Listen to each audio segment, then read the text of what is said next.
light away when the road ahead seemed to be growing so very, very dark.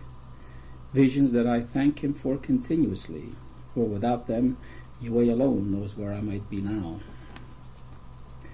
The scene was an earthly one. Yahweh had lovingly translated the activities of his heavenly ruling organization to an identical earthly replica, one that I could see and understand, and therefore fully relate to. The scene opened with me entering the vestibule of an office building. The office itself was right in front of me and was a few steps higher than the vestibule. The side of the office facing me, which would normally be enclosed by a wall, was wide open, and I could see the inside even before I entered it. I had been summoned there by Yahweh to receive instructions. I started to climb the few steps that would take me into the office proper. I had only climbed about 2 of them, when suddenly I saw entering the room on my left and slightly above me, and only seconds before the actual appointment, the most imposing, the most majestic, the most elegant, the most absolutely beautiful man that anyone could ever hope to even conjure in his or her farthest out imagination. His walk was so graceful that he virtually flowed into the room.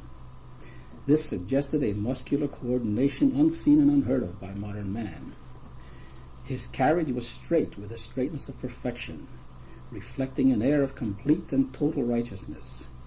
His demeanor, noble, yet entirely unassuming. This added to his delightful beauty a melancholy grace. He wore a soft, textured robe, whose color I can only best describe as being a shade darker than cream. It had a furry hem all around that hung in graceful waves. The robe was elegant and immaculate, both as to color and smoothness, and hung from his shoulders in an elegance of tailored perfection. I saw 2 gracefully flowing vertical waves in this most gorgeous garment, one on the right side of him, which was directly in front of me, and the other in front of him. Were quick and certain. He did not have to stop to think, for he knew every step in advance. I could see that he was in complete charge over all of the activities of those working with him. However, he did not outwardly display any authority. He was certainly not out to impress anyone with his already accepted omnipotence, but he was entirely devoted to doing that which seemed to be all important, that which simply had to be done, and that seemed to be the complete overseeing of the overall universe and to inspect and direct the necessary steps that had to be taken for the guidance and progress of his creatures. He had a scroll in his right hand, which was white on the outside. It may have been a blueprint on some portion of his overall master plan for the universe. This scroll, more than likely, he was going to discuss with one of his workers. However, I could only speculate, for it was not for me. It was impressed on me that he was very, very busy, and that he had many more appointments with others, appointments which I understood to be heavenly appointments, and which I surmised were of equal importance. You may be wondering by this time and asking yourself, does Yahweh work? John 5:17 has this to say, as taken from the New English Bible. Father, my Father has never yet ceased his work, and I am working too. I gazed on him momentarily. I particularly noticed his upper back. It was absolutely straight, suggesting a righteous authority far beyond his creatures. I saw a perfection and beauty that would melt the human heart. His age? Well, I could not give what his age appeared to be, for there is no stage in the human cycle of imperfect man that I could compare him to. Simply speaking, he was perfection itself, something we know nothing about, for we have seen it nowhere on earth. However, his curly steel gray hair removed him from the youthful category. Yahweh had not looked at me as yet, although I realized that he knew that I had arrived. His right side was facing me. I saw his perfect mind directed toward the office staff as he took everything in with his perfect vision in one glance. And again I was impressed with his total devotion to his work. There he stood before me in all of his magnificence, yet in the heart of him I sensed pain. pain which he did not outwardly display, for he was far too noble, far, far above complaining. Furthermore, who was there to complain to? Who was there that was mightier than he, that he could turn to for comfort? In this regard, he stood alone. I thought of the creatures whom he had created, who did not even know him. I thought of how the name of this all-loving and only true being had been smeared and reproached, as though he were inconsistent in his teachings, and one that no intelligent person would have waste time listening to.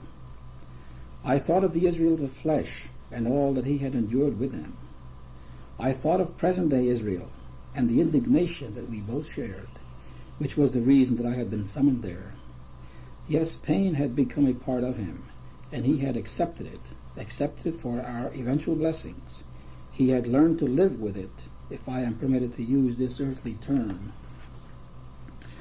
With the realization of all that he had borne, and that he was now bearing, sorrow began to pour into my heart, which up until now had been filled only with amazement and admiration, and I loved him dearly. The scene changed suddenly, and I was now standing before him, and we faced each other. I noticed that his nose was smallish, straight and beautiful, his eyes dark and sharp with the look of deep intellectual concentration. There was no formal greeting. He came right to the point. You must interrupt your study of Hebrew and write. But I don't understand all of Ezekiel's vision, I answered. My remark brought no comment at all, pro or con. His perfect mind and perfect wisdom, coupled with his perfect purpose, would not allow any waste of time on any deviation of thought, which he already knew would prove to be no obstacle. He therefore continued in the same vein as though I had not even spoken, while at the same time I knew that I had not angered him and that I had nothing to worry about. Right, for the message that I have for Israel is contained in Ezekiel's vision. For a brief moment thereafter we faced each other in silence, and thought waves were exchanged between us, and in that brief moment we were one. I now realized and was assured that he felt what I felt, and that I felt what he felt. I was given the privilege of seeing the waves in the form of cylindrical light rays, arching from his head to mine, and from mine to his. They appeared to be about 1/2 inch in diameter. I was momentarily placed about 8 or 10 feet behind myself, where I could watch them arching from one to the other. The effect, or shall I say the similitude, was that of an actor watching the rerun of a scene wherein he had played a role. But this was no rerun. I was watching this event at the very moment that it was taking place. Yahweh wanted me to see this all-important new stage in my life in a manner that would leave the greatest lasting impression. It later reminded me of when he let me view the operation on my heart while I was in jail, when Donna's heart was placed into mine. At that time, I watched the whole operation on a rectangular screen that appeared to be about 10 inches high and about 20 inches wide.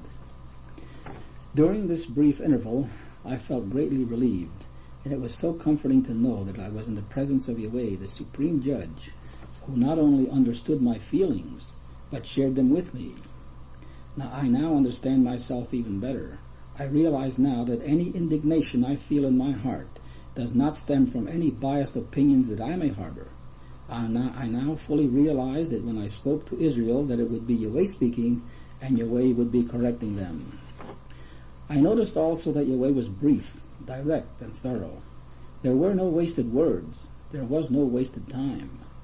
He never even asked me if he had made himself clear, or perhaps if I thought I was up to accomplishing it. No, he knew that when I had received my instructions, the job would be done, and done to his satisfaction. This confidence in me increased my own confidence in myself, and I walked out of there feeling happy. I was also carrying a smaller scroll than he had been carrying, which I don't remember receiving from him. This scroll must have been the Holy Spirit, which would help me later in my work on Ezekiel's vision. Later, while I was riding into town in a bus, I remembered that there had been no formal greeting, and it was revealed to me that there will be no formal greetings in the kingdom, between individuals, as is the accepted manner today. In Satan's system, people are expected to greet one another for politeness' sake. Politeness shows consideration for others, and consideration is a thoughtful, sympathetic regard for other individuals. Where can you find fault with that, you say? I'm not finding fault. I'm simply stating that in the kingdom, people's outlook on life and on each other will be drastically changed. Greetings are exchanged today primarily because of insecurity. Is he friend or foe? Or in the case where you may have known him for a long time, is he still my friend? Or have I or someone else done something to destroy that friendship? The response, or the lack of it, or even the manner of the response given, will indicate to you which way the scales balance. Furthermore, even though people may be surrounded by other people, they are basically very lonely. They want to be recognized. They want to know that they have impressed someone enough to be greeted by them. Regardless of their outward appearance, thinking people feel lonely and lost. They find themselves here, they are facing death, they have no answers. Many devote themselves to the accumulation of wealth, trying to use money as a medium to gain recognition and respect. They are only deceiving themselves. These people become so entangled in the many problems associated with business that they have time for little else. Yahshua understood them when he stated, "He also that received seed among the thorns is he that heareth the word, and the care of this world and the deceitfulness of riches choke the word, and he becometh unfruitful." Matthew 1:13-22. Most people realize that others would be offended if they are not noticed, and therefore unselfishly say hello. Unselfishly, I say. Unselfish in this particular case. But there are also many selfish motivations. As for instance, whose greeting can equal the politician's for friendly warmth? Who can excel the salesman for planting the seeds of egoism in another's heart? But getting back to sincere individuals who would like to know whether or not they still meet with another's approval, or if their neighbor is still a friendly neighbor, all fears and apprehensions are quickly dispelled with a single, simple greeting. Hello. These disquieting conditions brought about by uncertainty will not prevail in Yahweh's kingdom. The purpose of Yahweh and the purpose of Zion and the purpose of Jeremiah on earth is to bring the human race to a perfect degree of love and trust in Yahweh. This will be done through understanding. Then each individual will look directly to Yahweh in order to receive his everlasting blessings. The final result will be that every man and woman will become one with Yahweh as Yahshua was when he was on earth. When you finally arrive at this stage, you will need no Jeremiah, you will need no other prophet, you will need no Mother Zion, for then your knowledge and your faith will be complete, and each individual will look up to Yahweh directly. Yahweh will then become everything to everybody as it rightfully should be. However, Yahweh's ruling organization will continue in operation. It will not operate to simply increase your knowledge and faith in Yahweh as before, but will be used to guide mankind through the unknown and endless road ahead. Does Israel still remember the scripture that I gave you to illustrate this point? Revelation 19:12 states in part, "And he had a name written that no man knew but he himself." Yahshua, who has been given all wisdom by Yahweh, is the only creature who knows this eternal road of the future. The understanding being that his name is synonymous with his work, or enshrined or enclosed in this particular office. Or if we do not know the road throughout eternity, we do not know his name, which said name is a symbol for his office. He alone knows this. Yahshua foresaw this blissful condition that mankind would ultimately reach and spoke these words, "If the Son therefore shall make you free, ye shall be free indeed." John 8:36. This freedom could never even begin to be attained without Yahshua, for we were dead in our sins. We were without hope of life, and any corrective measures would prove to be of temporary benefit only, for we would soon die an everlasting death.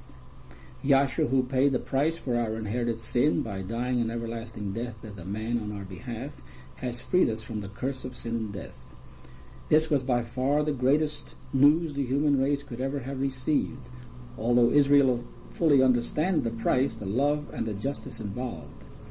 The door to life had now been flung wide open, and all men of good will could now enter therein.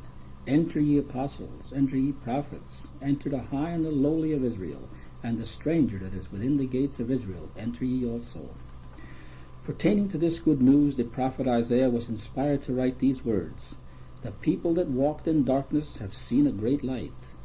They that dwell in the land of the shadow of death, upon them hath the light shined." Now the corrective measures can be taken, and they will be of lasting benefit to man, for he will live and not die. When man arrives to this state of perfection, the law of Yahweh, which is the will of Yahweh, will entirely fill the human heart. At that time, each will be one with Yahweh. At this time, when you are one with Yahweh and His law fills your hearts, where is the upstart that is going to tell you what to do and what not to do? You will at this time be free indeed. You will each of you become an individual God. Under these blessed conditions, all of the 200 million will no longer be needed to rule the earth. Yahweh's ruling organization will continue in operation, however, for the kingdom will not cease to increase after the earth has been filled. Isaiah 9:7, Smith's version, has this to say: "Of the increase of his government and peace there will be no end." Yahshua, who knows the road ahead, will then make it possible for man to reach the other planets. These, like the earth, have not been created in vain. A prophet with chosen members of Israel will then embark for a specified new earth. Millions, yes billions of new babies will be born. You see, Israel, Yahweh is complete and total in His love, and there cannot and will not ever come a time when the number of His creatures will be too numerous for Him to bless. The new babies will be perfect and will mature to become a perfect young man and woman. For this reason, no other perfect man will have to die to redeem them, for they are the children of the blessed. They are the children of those who have been redeemed by Yahshua, and their redemption is passed on to their offspring. You may at this time ask, what about the experiencing evil? Didn't Jeremiah say that all of mankind on earth had to experience evil to see firsthand the results of sin with its horrible consequences? Yes, this is true. And the reason for this is that the earth is the beginning and therefore the first planet wherein Yahweh created a physical creature in His own image. Didn't I always maintain that there was no intelligent life on any other planet? Now scientific research is not only proving this to be correct, but they are also unable to find any form of life whatsoever on any other planet that they have explored with their mechanical devices. The duties of Yahweh's prophets and the rest of Israel that are with them will be identical to those given to Lucifer in the beginning, when Yahweh first created man.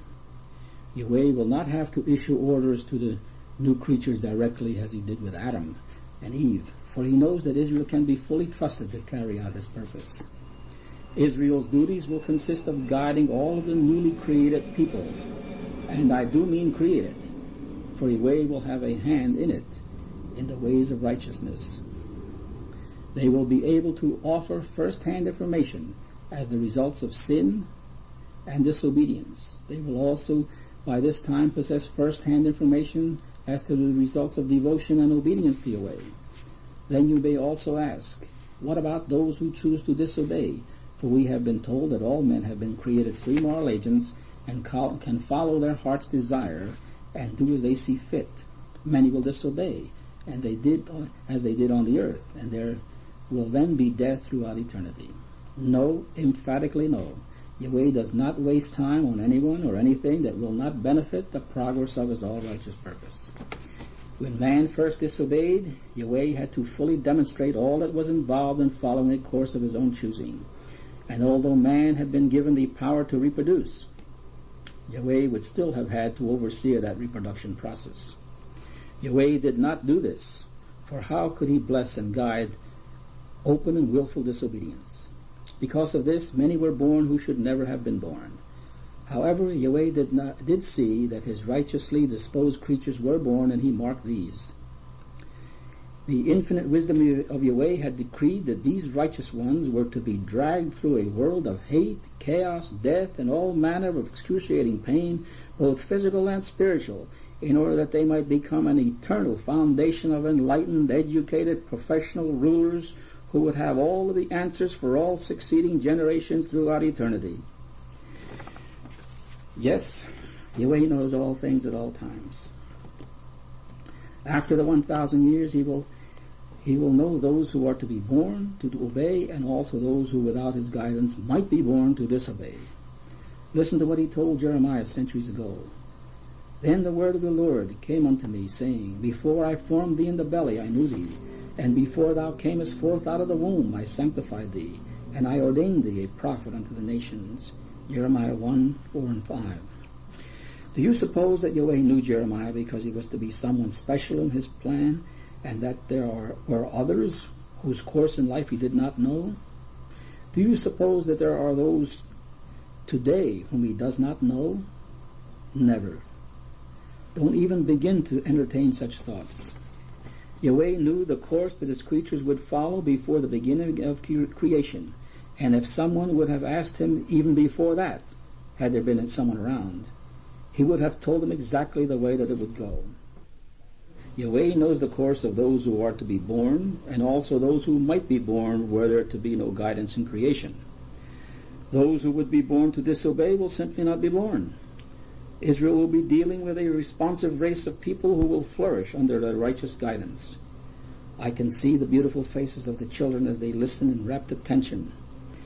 Israel is instructing them and recounting to them the tales of horror that they have lived through when those who were disobedient to Yahweh were in authority. We will tell them of sickness and of death, of the rich and the poor, and of millions who starved to death because man administered a system of his own choosing, and wherein Yahweh was ignored completely. We will tell them of the horrible wars that were fought all over the earth, wherein men died to right a wrong, only to establish another wrong. We will tell them of Armageddon, when a whole world destroyed itself, and men died through fear and hatred of one another, because no one was doing what was right, and all were disobedient.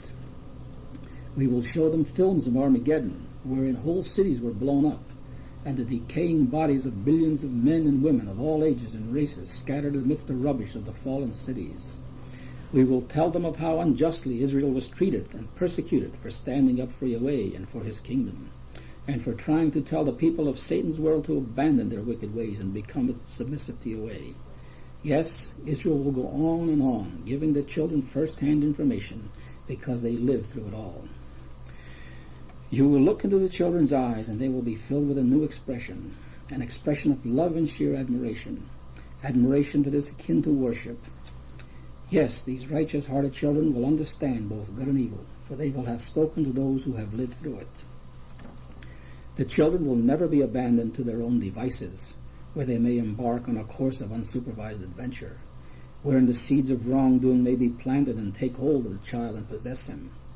If this were to be permitted, it would require months and perhaps years of corrective and rehabilitative measures to restore the child back to the level of the others who have been supervised, or back to what he would have been had he not been abandoned. Yahweh, our Heavenly Father, is altogether efficient. He does what has to be done and does it thoroughly. He does not neglect to do things that have to be done and later find that he now has twice as much to do because he failed to do the proper thing at the proper time.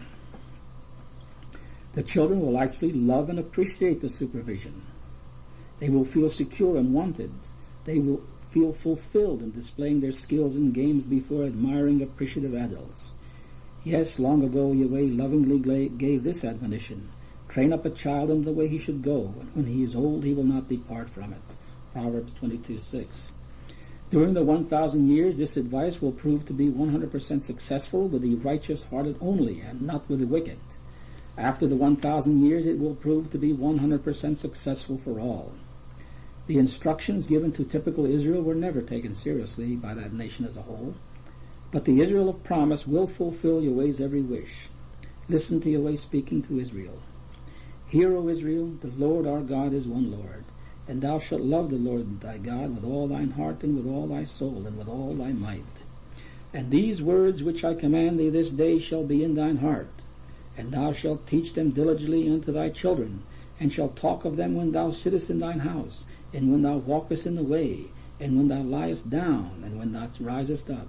And thou shalt bind them for a sign upon thine hand, and they shall be as frontlets between thine eyes, and thou shalt write them upon the posts of thy house, and on thy gates. Deuteronomy 6:4-9. In other words, all the time, everywhere, is where you will be acquainted with Yahweh. Yes, Israel will set the example on the earth for all future generations to follow. In this, Yahweh will not only be glorified in Israel now, but forever. So much for man. But what about the heavens, where it seems that all of the trouble really started? For it was Satan who was responsible for man's original sin. Before there was any life in the endless depths of the universe, before there was even a single star to make its mark in the vastness of space, Yahweh was, and he was alone. Yahweh needs no one, for he is complete in himself. Israel knows that he is an Elohim of love, justice, wisdom, and power. He has revealed to Israel that these are his primary attributes. These attributes will never be removed and replaced by any others, for they are a part of his being, and he will never, never change. For I am Yahweh, I change not. Malachi 3:6. It was the pleasure of Yahweh, and therefore his desire, to share the unmeasurable depth of his love, the absolute perfection of his justice, his total and fathomless wisdom, and his omnipotent power with others who would be made in his image, and who therefore would possess these same attributes. These would understand and appreciate this fact, and would therefore allow these attributes to motivate them entirely. The fact that Yahweh is almighty might lead people to believe that he could do anything he pleases, either good or bad. However, this is a fallacy nurtured by those who do not understand the absolute balance of these most holy attributes. How that each acts as a counterbalance in its relation to the other. For example, now there is no way possible this example could ever materialize. It is merely conjured in my mind for the sole purpose of instructing Israel, that they may fully understand the true sources of all wrongdoing. They must understand that any and all creatures that turn out or become evil do not stem from Yahweh. Not only does he not create them, he hasn't even given his permission to do so. This is information Israel must possess in order to begin the vindication of his holy name, and to give Yahweh the glory and honor that is rightfully his. Now for the example. If Yahweh were to have in mind the creation of an evil creature, something that could never come to his mind, his other attributes of love, justice, and wisdom would outbalance his attribute of power, or his ability to do so. They would outweigh the impulse and force his ability to do so into submission. The four attributes are perfectly balanced and can only move in unison. For Yahweh to attempt something of this nature would cause his own attributes to war against themselves. To even conceive of such a possibility is utterly ridiculous. Then you may say, if this is true, then Yahweh did not know that Hallel, or Lucifer, would disobey. Otherwise he never would have created him. Wrong. Yahweh knows all things at all times. Then why did he create him? He didn't. Who did then? Yahshua. Well, then why didn't he stop him? Because Yahshua was a free moral agent and could worship and honor his Father in any way that he chose. To prevent him would be to infringe on these rights. It would infringe on his right to use his own power of reasoning. The only way that it could have been prevented, was for Yahshua not to have created him, because he fully understood what the outcome would be. This was impossible. It had to be proven. Well, Yahweh could have told him. He didn't ask. Now that we have reached this point, let us examine the effect that an order not to create Hallel, because he was going to sin, would have on Yahshua and all of the other creatures. Yahweh's word tells us that Yahshua created all things, Colossians 1:16. For in him were all things created, that are in heaven and that are on earth, visible and invisible, whether they be thrones or dominions or principalities or powers. All things were created by him and for him. Proof that Yahshua was Yahweh's master workman is found in Proverbs 8:30. Quote from the Revised Standard Version. Then I was beside him like a master workman, and I was daily his delight, rejoicing before him always. Yahshua was Yahweh's direct creation, and therefore there is no possibility that he will ever turn willfully wicked, even though he is created a free moral agent, as are all of the other angels and men.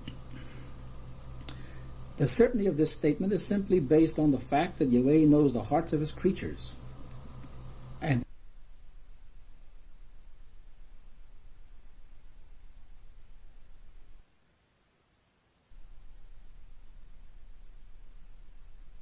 on his own.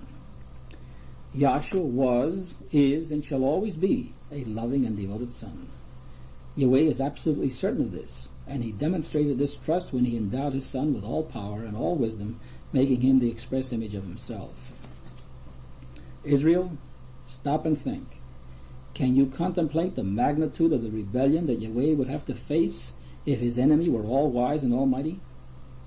I'm simply trying to impress on you the fact that Yahweh knows exactly what he's doing, and that he knows the outcome of all things throughout eternity.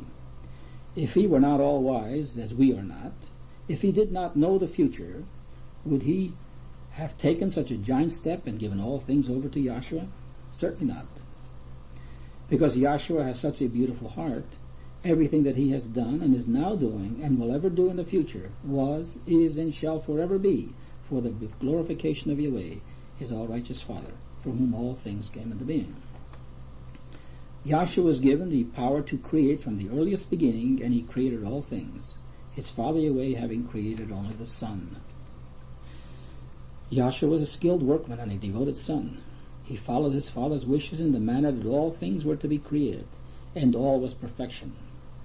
The angels that he created were all endowed with Yahweh's attributes of love, justice, wisdom, and power, and all was going smoothly, with no signs of rebellion anywhere. In fact, rebellion had not even come to mind.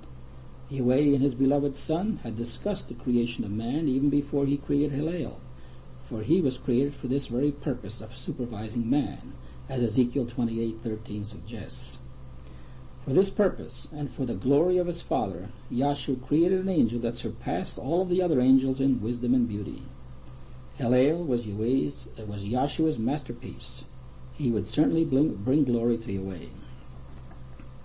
Man and women were then created, and Hillel, who was created for that very purpose, was put in charge. Yahweh gave the human pair one command, and that was it. In the giving of this one command, we begin to understand that what Yahweh knew all along, and that was that Hillel was not to be trusted. Had he trusted Hillel, he would not have given this command himself, but would have allowed man's guardian angel to perform this task, for after all, that was his job. To say that Hillel was a complete failure in the trust bestowed upon him by Yahweh does not even begin to describe the outcome. One can only imagine the horror and dismay experienced by Yahshua when he realized that his greatest creation to date, his masterpiece, had turned into a monster, a virtual dragon that was ruthlessly devouring Yahweh's creatures and whose ambition was to devour them all. Now let us suppose that Yahshua was not absolutely certain as to the future behavior of Hillel, and he presented him to Yahweh and asked, "Isn't he beautiful? Will he always glorify you, my Father?" The answer would have been quick, direct, and certain. No, he will become a monster, a dragon, who will attempt to devour all of creation. Better yet, had Yahshua asked his Father as to the outcome before he ever attempted to create Hillel, what would the answer have been then? No, he will become a monster, a dragon, who will attempt to devour all of creation.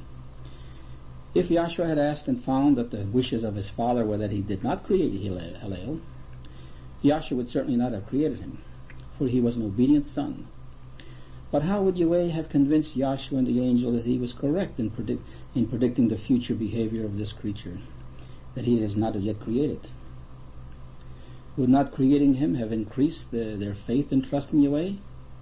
Not in the least. Disturbing thoughts of uncertainty would have emerged in the minds of his creatures, and they would bear this resemblance. All of the other angels that Yahshua had created were created in Yahweh's image. All had been and were now fully obedient and glorifying Yahweh, and there was not the least sign of rebellion anywhere. Furthermore, Hillel was to be superior to all other angels. He was to be wiser, more beautiful than all. Added to all of this, he was to be given an honorable position, that of ruling and guiding Yahweh's beautiful earthly creatures that were soon to be created. They would question Yahweh in their own minds, thusly, "We cannot understand how he could possibly turn into a monster. He will have even more to be thankful for than the other angels," and so forth and so on. Does Israel remember the time that Jeremiah told you that one of his employees who was associated with Israel was not to be trusted, and that I knew that I was going to be robbed? Do you remember how approximately 2/3 of Israel, and this included some of Israel's oldest members, chose sides against Jeremiah? I am certain that if I had fired that person, they would not have forgiven me to this day. Oh, how I wanted to take the money out of the bank so that when he went to do his foul deed, he would find the account closed. But Yahweh restrained me. It was his will that for the benefit of all of Israel, the deed be consummated. In this episode, Jeremiah, who knew the future, was a typical Yahweh. Israel made up the typical angel surrounding Yahweh.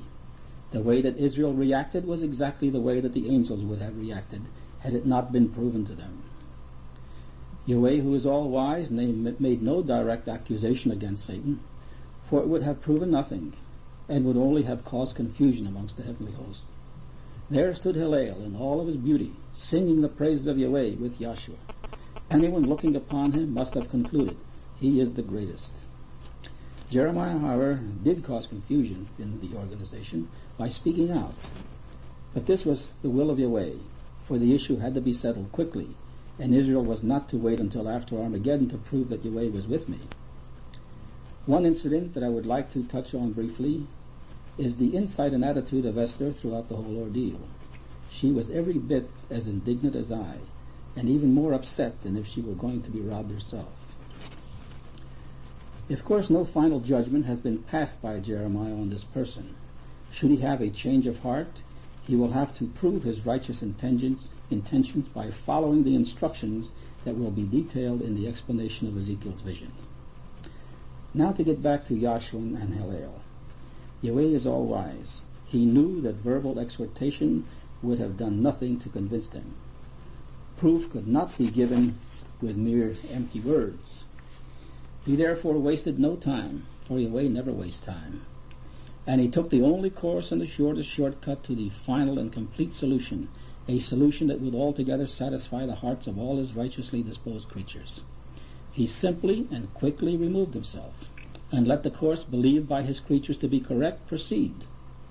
Shortcut, you say? It's been over 6,000 years, and it's still not settled. Yes, I said shortcut. For what is even 7,000 years when compared to what would otherwise have been an eternity of bickering, which instead will now be turned into an eternity of joy? Let us now look into the matter even further and gain an even greater insight into what happened at the time Hillel was created. As to be expected, an appreciative and loving creature is going to do his utmost to both please and bring honor to his Creator. However, there exists a very thin and practically invisible line dividing that which is the absolute will of Yahweh with that which is the will of Yahweh plus a few well-intentioned variations which spring from the creature's own line of reasoning. You see, Yahweh's creatures are intelligent and entirely free to turn their power of reasoning in any direction they believe to be the correct one. Perfect obedience to Yahweh consists of doing his will entirely, not just portions of it. Also, it is not doing anything that you know he has not commanded you to do. Any well-intended new ideas should not be put into operation without knowing first the mind of Yahweh on the matter. The best that Israel can do at this time is to check with Jeremiah directly. You should not strive to become a group of individual inventors. Your work is there before you. It consists of absorbing all of the knowledge possible in as short a time as possible and conveying it to others. You should utilize every opportunity to do so. Those of Israel who do this are meeting with Yahweh's approval. If you come up with an idea that you are certain will honor Yahweh and proceed to put it into practice without first checking to make sure, you have then bypassed Yahweh, who is the source and the directing force behind all of Israel's blessings. Yahweh wants you to know that such a course constitutes disobedience. This does not include such trivial matters as to what side of the street one wants to stand on or what time of day one is to hold studies with a new member. It does include, however, matters such as to whether members of Israel should be married or whether they should engage in free sex and run the risk of reproaching Yahweh in the eyes of all those who look to Israel for an example. It does include on whether a married or single person should engage in the obnoxious behavior of flirting with a married person to elevate themselves in their eyes and try to prove that they are superior than the person's mate. Neither should a married person engage in this practice with a single person. Those who do honor Yahweh's wishes will have their blessings withheld from them. Yahweh's blessings are increased as a reward for progress attained, and they are measured out as you are able to bear them. This is not a theory, this is a fact, for I am living proof of this truth. More of this will be dealt with in Ezekiel's vision. As for myself, Yahweh has now possessed my mind, soul, and body, and I am master over my desires. There is no one here that Yahweh has given me or will ever give me. I fully realize this. Therefore my mind looks for no excuses. I rejoice to know that this is the will of Yahweh and that I am pleasing him in my obedience. My body is as content as a sleeping kitten, to awaken only when he says so. And now I arrive at the crucial point in this article. The realization of this has caused me to do a lot of soul searching. I asked whether or not a human creature could ever be so entrusted by Yahweh as to be allowed to delve into such matters. I debated with myself back and forth, pro and con, even considering the possibility that Satan was being given a last opportunity to destroy me in order to remove me from Israel. I directed my mind to the beginning of disobedience. I realized that someone had done something wrong before Satan disobeyed. It certainly could not have been Yahweh. I felt compelled to clear and to vindicate his name. My eyes are filled with tears as I write this. Yahshua alone was in charge of all creation.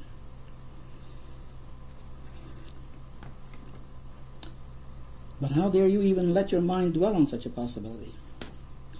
The arguments within me and the examination of myself continued.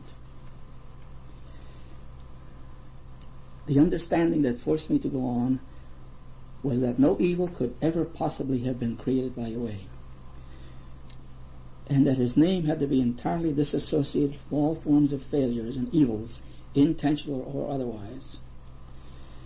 But you may argue, doesn't he himself say that I create good and I create evil? Doesn't this prove that you are wrong when you state that Yahweh does not create evil? No, this is not the understanding that Yahweh wishes to convey to you. When Yahweh spoke this, he was speaking to an already disobedient race. Evil mentioned was a retribution that would befall them for their sins. The meaning of these words were no more than this: if you do good, I will bless you, create good. If you do evil, I will chastise you, create evil. There should be no problem in understanding this interpretation, for these very sequences continued for centuries throughout the history of Israel. During my inner conflict, my mind reverted back to the vision, and it greatly strengthened me. Without it, I would have been even more hesitant to write of these things. But I remember the thought waves, and how they were exchanged between us, and how my thoughts were his thoughts, and his thoughts my thoughts.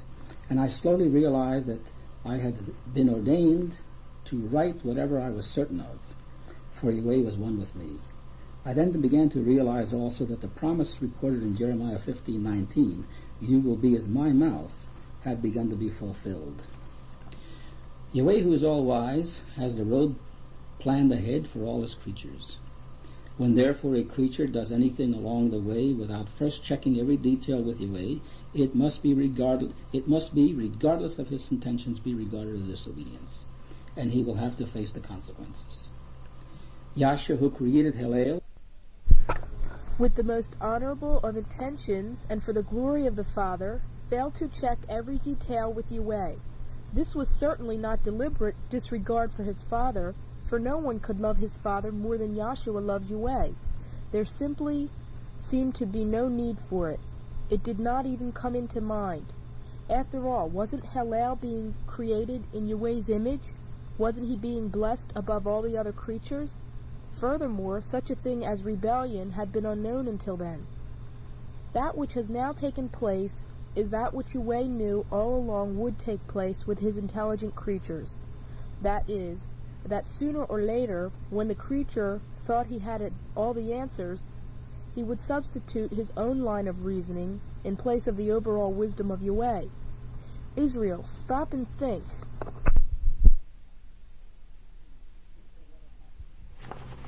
Think of what had happened because of this innocent and well-intentioned move. Yahweh had been shoved into the background, and the creature was now running the ship of the universe and not the Creator. Destination unknown. The thing that had now happened is the very thing that all creatures should now and forever avoid at all cost. That is, that the creature who is of limited wisdom never but never take over the job that only Yahweh can do. This will be especially true when we arrive at the time that Yahweh brings universal peace, and the creatures begin to feel that absolutely nothing could ever go wrong again. This may be a test for some of the prophets who may think that we have at this time we have it made. Then you may want to know, even though this thing had happened in the heavens, what did man have to do with it? And why did he have to suffer for it? The answer is that man did not have to suffer for what went on in the heavens. Man has suffered and is now suffering for his own choice of behavior. Israel must remember that Yahweh directly informed the human pair on what constituted obedience and what constituted disobedience, and Adam chose to disobey. He chose the course which seemed to be most beneficial to him at that time. Satan merely served as a test to prove to all creation that he in fact would disobey. Adam followed a course which he sooner or later would have followed with or without Satan. Yahweh lovingly had to prove to his creatures that unless they experienced the results of disobedience, they would take his commands lightly and be careless in their behavior. Adam's failure to pass the test proved this conclusively. Yahweh did not permit the perfect Adam to father perfect children, who in turn would find their own occasion to disobey. He did not permit Adam to bring forth both perfect and imperfect children, for the results would have been the same, only more time-consuming, and Yahweh does not waste time. He therefore wrapped it all up in one package and allowed all of them to be born in sin, for the sooner this horrible trip started, the sooner it would be over. See, Israel, I saw Yahweh. He moves about quickly, making split-second decisions that are absolutely perfect, and which will endure throughout eternity. A worldly writer might describe the chaos that was now surrounding Yahweh as a time to button down the hatches and ride out the storm. This, however, would not be an accurate description of Yahweh's situation, for he was never and will never be in any personal danger. But it was then, and it still is, an occasion of pain for our Father, for Yahweh suffers with his creatures. An Elohim of love cannot close his eyes to the sufferings of his children. However, his infinite wisdom knows an obedient man will soon find out that this suffering, a moment in eternity as it were, is not to be compared to the everlasting joy of the future. Also his infinite wisdom tells us, and that which all creatures will soon realize, is that this course is absolutely, but absolutely the only way that we could ever inherit this blessed condition. It is not certain whether or not the writer of Hebrews knew of what had taken place in the heavens when he was inspired to write these words. Though he were a son, yet learned he obedience by the things which he suffered. And being made perfect, he became the author of eternal salvation unto all them that obey him. Hebrews 5, 8 and 9. Let us examine these verses and see what they contain. Yet learned he obedience by the things which he suffered. This clearly means that obedience had to be learned, and that it was not learned until he had suffered. Suffered for what? There can only be one answer. He suffered for disobedience. In what form? Was it willful? No, it was not willful. He simply did what he thought was best to bring glory and honor to his Father. Why, that's no sin, you say. Shouldn't we all do our best to honor Yahweh? For the sake of getting this most important message home to Israel, I will repeat. When any one of Yahweh's creatures takes a step in Israel without consulting Yahweh, who is all-wise, and who knows the final outcome of all steps taken by his creature, that creature has disobeyed. All things must stem from Yahweh. This creature has deceived himself. What is even worse, if he were to be in a position of authority, he would cause his subjects to go astray along with him. From now on, when a creature does his best to honor Yahweh, he can do his best only by following Yahweh in every detail. Never must he take the lead himself and endeavor to have things go his way. Israel can do no wrong if they study and preach in season and out of season. 2 Timothy 4:2. And patiently, faithfully wait for Yahweh to open up the next door of service. Many people will conclude that that is not what is meant by Yahshua learning obedience, by the things that he suffered. They claim it means that Yahshua had to suffer to prove his obedience to Yahweh before Yahweh could grant him all power and wisdom. Again, you people fail to realize the wisdom of Yahweh. No one has to prove anything to Yahweh, for he knows all things. If he knew that his son would not make it, he never would have sent him. You notice I said if he knew that his son would not make it. If Yahweh were a mere man, I would have said if he doubted whether his son would make it, and so forth. Yahweh was not to benefit by gaining more knowledge from the outcome of his son's trial, but it was the son who would benefit by learning the terrible consequences of one unstudied and spontaneous act. As responsibility or authority is concerned, referred to Proverbs 8:22-30 and Colossians 1:16. So you see, he wasn't going to get a swell head by merely being given more authority. Yahweh waited till after his schooling to give him all things in order to guarantee that from there on in there would not be any repeated catastrophes which might arise out of any spontaneous decisions. Furthermore, if Yahshua had always been fully submissive to Yahweh and never innocently gone ahead of him, what was there to learn? You don't teach something to someone that they already know. You don't go to school to learn if you have already graduated. Now let us consider the suffering or the punishment. A righteous father would never punish a wholly innocent child. Could you picture a father beating the daylights out of his boy for no reason? When the boy was to ask, "But why, Father, are you beating me? What have I done?" Then the father would be forced to reply, "Nothing, but I'm going to make sure that you don't do anything." This kind of treatment would be of no benefit to the boy, for it resulted in no corrective measures, for there would be nothing to correct. This type of father would certainly require a shrink or something. But doesn't 1 Peter 2:22 have this to say concerning Yahshua? Who did no sin, neither was guile found in his mouth. Peter is quoting from Isaiah 53:9, which states, according to the Revised Standard Version, although he had done no violence, and there was no deceit in his mouth. Violence and deceit are a far cry from an innocent act of failing to check with his father. A violent man is an unjust and evil man who uses tactics that fair-minded people would not think of employing, and one who uses deceit plots his course purposely for his own advantage. Certainly Yahshua could be accused of no such behavior. Hebrews 5:9 continues, and being made perfect, he became the author of eternal salvation unto all of them that obey him. You may now ask, we always thought that Yahshua was perfect. Otherwise, how could he have been a sacrifice to redeem us from the death-dealing sin of our forefather Adam? Again, I must emphasize that the imperfection of Yahshua was not an imperfection that arose out of willful disobedience which alienates the creature from his creator. It was an imperfection due to not possessing a perfect understanding as to what constitutes total obedience, and this had to be fully learned by experience alone. The beautiful heart of Yahshua is demonstrated in this heavenly scene recorded in Isaiah 6:8. Also I heard the voice of the Lord saying, whom shall I send, and who will go for us? Then said I, here am I, send me. This was Yahweh speaking. This whole scene was entirely in the heavens. The stress is on the word us, wherein Yahweh is speaking to the loyal angels around him. This word us included Yahweh. Someone had to leave this circle of heavenly members and descend to earth to begin Yahweh's true labor of reconstruction. Then the voice of Yahshua is heard through the prophet Isaiah. Here am I, send me. Yahshua volunteered for this mission, fully realizing that he would lose his life in the process in descending to earth.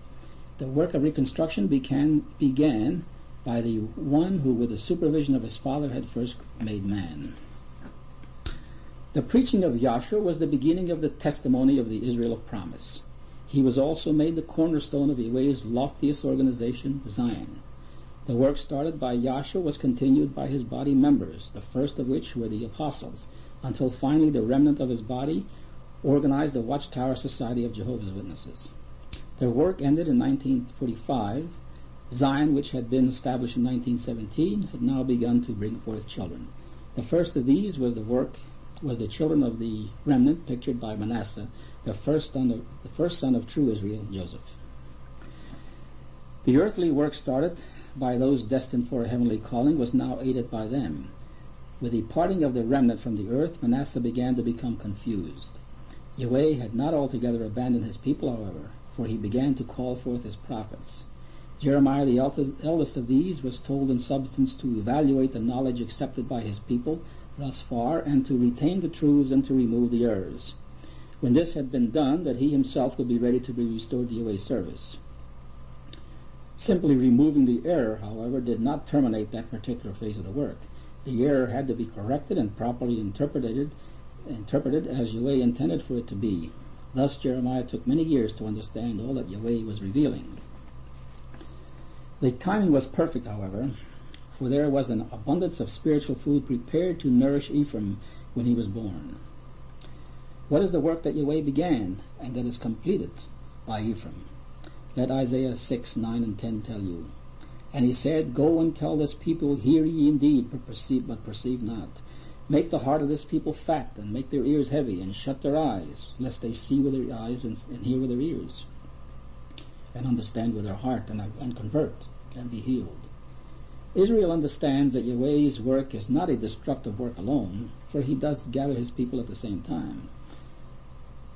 But concerning the wicked, who have usurped Yahweh's authority given to his son Joshua, and who has been made king of Israel, there could only be one outcome. They, like brute beasts with no understanding, are herded together for the day of slaughter. The more these people hear, the sleepier they become, for they are not at all interested in the true justice of Yahweh. They have their own brand of justice, and it suits them just fine, even though the poor are crying out worldwide because of the injustices committed on the face of the whole earth. For these it would have been far better for them if they had never heard, for once they hear and reject, they have then automatically incriminated themselves, will be indicted by the supreme judge over the entire universe. The work of Israel will continue until we move into the mountains. And even this mass exodus will have as great an impact on the whole world as will their verbal testimony, for Israel will then have proven their faith in the eyes of all. You may wonder why I was summoned by Yahweh to appear before him if he only repeated the instructions already given through his Holy Spirit. You notice they are identical. Stop the study of Hebrew? Right. The subject was to be Ezekiel's vision, for therein was a message for Israel. You remember that while in his presence, immediately after telling me to write, and before he told me what subject to write on, I interrupted by saying, but I don't understand all of Ezekiel's vision. You see, I already knew what to write on, for I had previously been told by his Holy Spirit. The reasons why are manifold.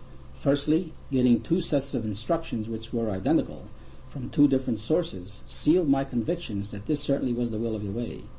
Whereas before the vision, I continued to examine myself as to whether or not some of my feelings germinated from me alone and were not shared by Yahweh.